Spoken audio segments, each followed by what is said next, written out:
Comme tout être vivant, les micro-organismes doivent trouver dans leur environnement les nutriments indispensables à leur fonctionnement et à leur croissance.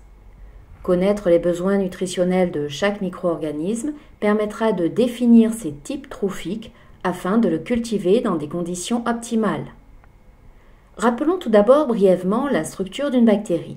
Elle possède une cellule de type prokaryote qui comprend systématiquement du milieu extracellulaire vers le milieu intracellulaire, une enveloppe composée d'une paroi et d'une membrane plasmique, un appareil nucléaire, des ribosomes. Et toutes ces structures sont constituées de biomolécules. L'enveloppe est constituée de peptidoglycanes, glucides, lipides et protéines. L'appareil nucléaire et les ribosomes sont constitués d'acides nucléiques et de protéines. Comme toute cellule, la bactérie est donc constituée, en plus du peptidoglycane, des 4 classes de biomolécules universelles, les glucides, lipides, protéines et acides nucléiques. Voyons maintenant rapidement la structure de ces biomolécules afin de découvrir les atomes qu'elles renferment. La structure de base du peptidoglycane, qui est un polymère de N-acétylglucosamine et d'acide N-acétylmuramique, comprend de nombreux atomes de carbone, d'hydrogène, d'oxygène et quelques atomes d'azote.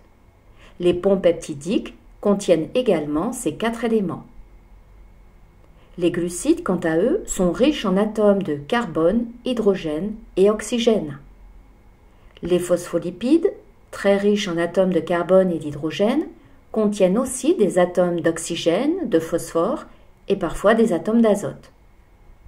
Les protéines, polymères d'acides aminés, renferment les atomes de carbone, hydrogène, oxygène, azote et quelques atomes de soufre. Enfin, les acides nucléiques, polymères de nucléotides, renferment les atomes de carbone, hydrogène, oxygène, azote et phosphore.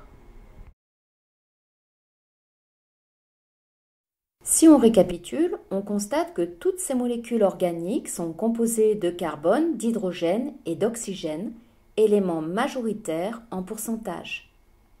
L'élément d'azote est présent en forte concentration dans le peptidoglycane, les protéines, les acides nucléiques et dans une moindre mesure dans les phospholipides. L'élément phosphore se retrouve également dans les acides nucléiques et les phospholipides. Enfin, l'élément soufre se trouve en quantité notable dans les protéines. La cellule bactérienne doit donc trouver dans son environnement des substances élémentaires, encore appelées substances constitutives, qui lui apporteront ces macroéléments C, H, O, N, P et S en concentration suffisante pour synthétiser ces biomolécules. Au cours de nombreuses réactions de synthèse, les réactions anaboliques, ces éléments seront assimilés par la bactérie, c'est-à-dire qu'ils se retrouveront dans sa matière organique. Par ailleurs, notons que la bactérie a également besoin, mais en quantité plus faible, de divers éléments, dont le sodium, Na, le chlore, Cl, le potassium, K, et le magnésium, Mg. Enfin, certains éléments sont nécessaires, mais en bien moindre quantité. Ce sont les oligoéléments, tels que le fer, le calcium, le cuivre, etc. N'oublions pas que toutes les réactions métaboliques cellulaires, que ce soit des réactions de dégradation ou de synthèse, sont catalysées par des enzymes qui sont de nature protéique.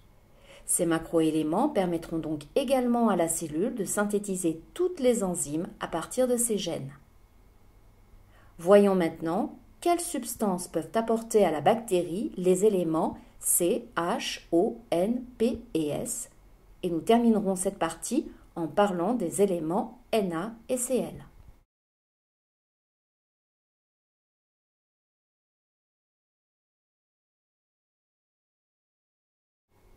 On a vu que le carbone, C, est nécessaire à la synthèse de toute biomolécule, donc nécessaire en très grande quantité. Mais les micro-organismes n'assimilent pas tous les mêmes substances carbonées.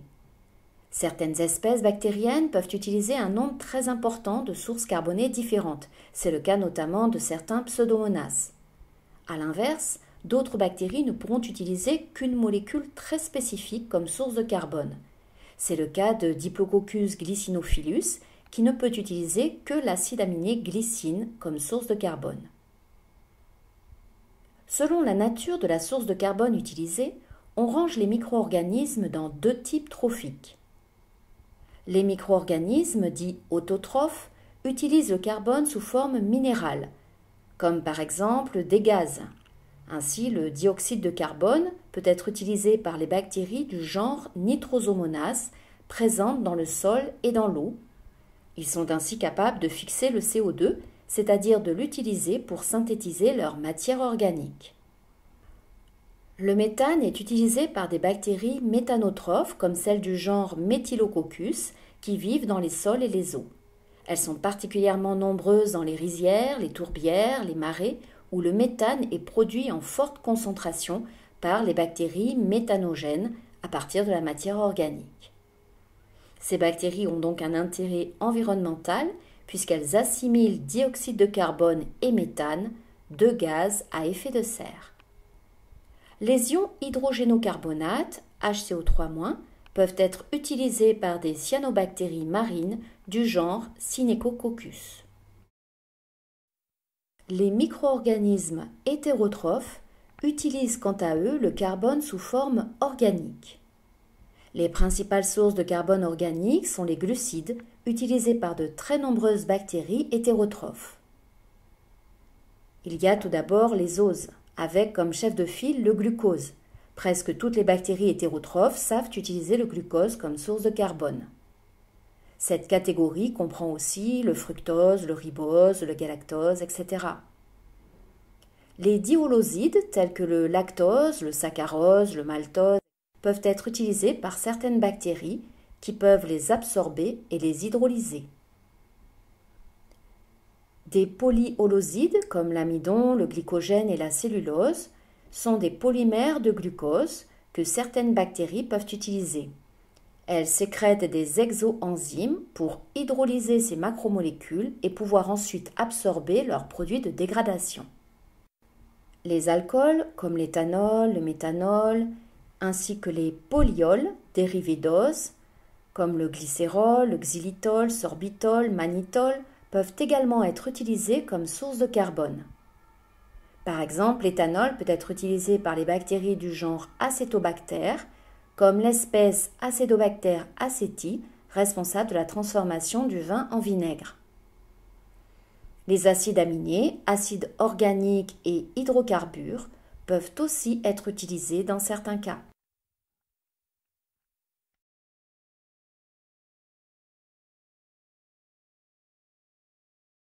L'hydrogène H et l'oxygène O, présents dans la plupart des nutriments, sont aussi apportés par l'eau, indispensable à la croissance des micro-organismes.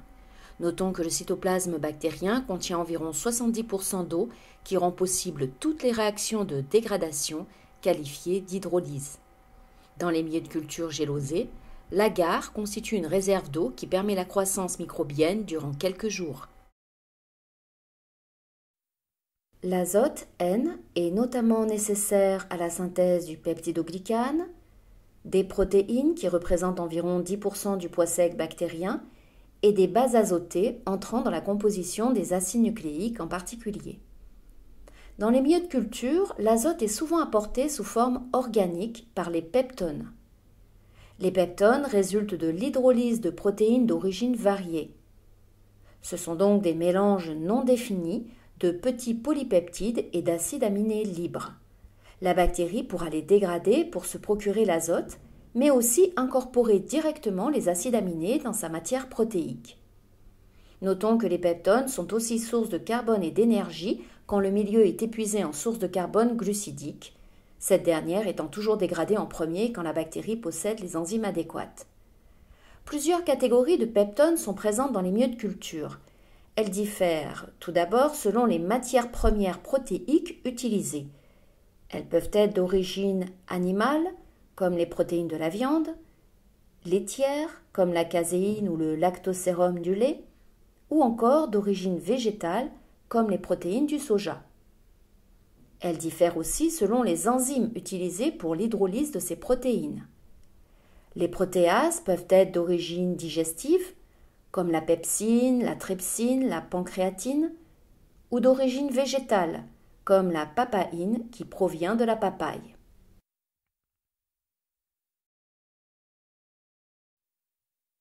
Les milieux de culture peuvent aussi renfermer de l'azote minéral.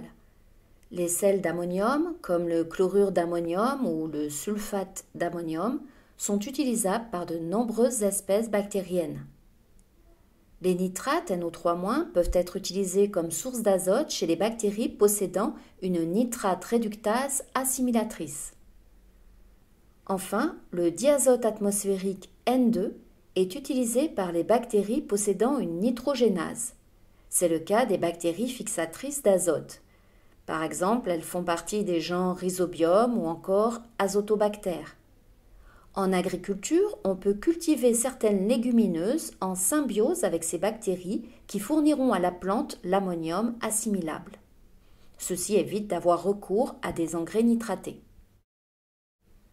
Le phosphore, P, est nécessaire à la synthèse des acides nucléiques, des phospholipides, mais aussi à la synthèse de nucléotides libres comme l'ATP que nous verrons plus tard. Le phosphore est souvent présent dans les milieux de culture sous forme de sels d'acide phosphorique plus ou moins hydrogénés, comme les hydrogénophosphates et dihydrogénophosphates de potassium ou de sodium. Ces sels serviront aussi de système tampon pour limiter les variations de pH dans le milieu de culture.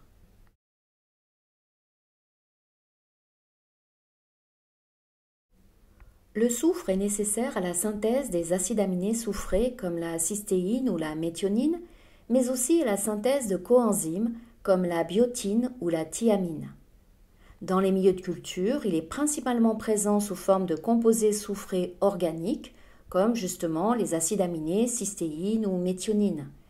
Il peut également être apporté par des minéraux, tels que les sulfates, comme les sulfates d'ammonium, de magnésium, de fer, ou encore, mais plus rarement, sous forme de soufre réduit, comme le sulfure d'hydrogène H2S. Les éléments sodium, Na, et chlore, Cl, sont souvent apportés sous forme de chlorure de sodium, NaCl. Il permet aussi d'ajuster initialement la pression osmotique du milieu de culture.